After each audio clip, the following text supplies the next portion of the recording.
Loneliness is one of the strangest human experiences. You can feel lonely in a crowded room. You can feel lonely while surrounded by friends. You can even feel lonely beside someone who claims to love you. Because loneliness is not the absence of people, it is the absence of connection. And for millions of people around the world, loneliness has become a silent companion, a feeling they carry every day, a feeling they rarely talk about, a feeling they often hide behind smiles, conversations, work, and social media. But what actually happens inside the mind of a lonely person? How does loneliness change the way someone thinks, the way they see the world, the way they see themselves? Tonight, we explore the psychology of lonely people. Part 1. Loneliness is more than being alone. Many people believe loneliness and solitude are the same thing. They are not. Solitude is a choice. Loneliness is a feeling. A person can spend an entire weekend alone and feel completely peaceful. Another person can spend every day surrounded by people and still feel deeply lonely. Why? Because human beings do not simply need company. They need meaningful connection. They need to feel understood, seen, accepted. When those emotional needs are missing, loneliness begins to grow. This is why some of the loneliest people often appear socially successful. They attend events, they laugh with others, they stay busy. Yet deep inside, they feel disconnected from everyone around them. Part 2.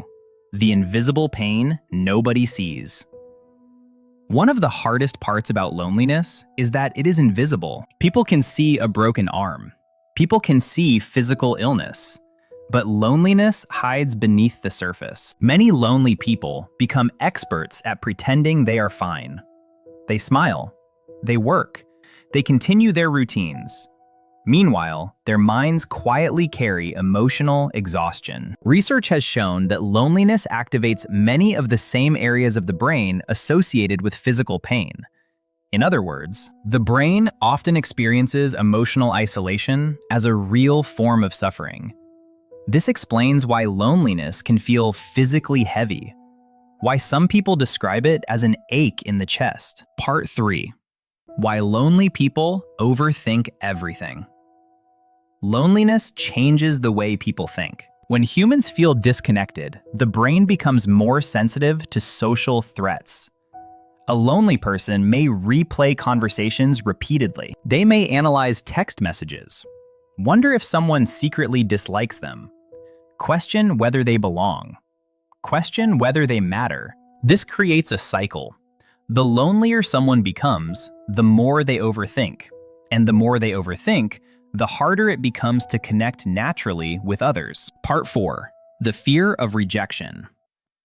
Many lonely people desperately want deeper relationships, but they often struggle to trust others, not because they dislike people, but because they fear disappointment.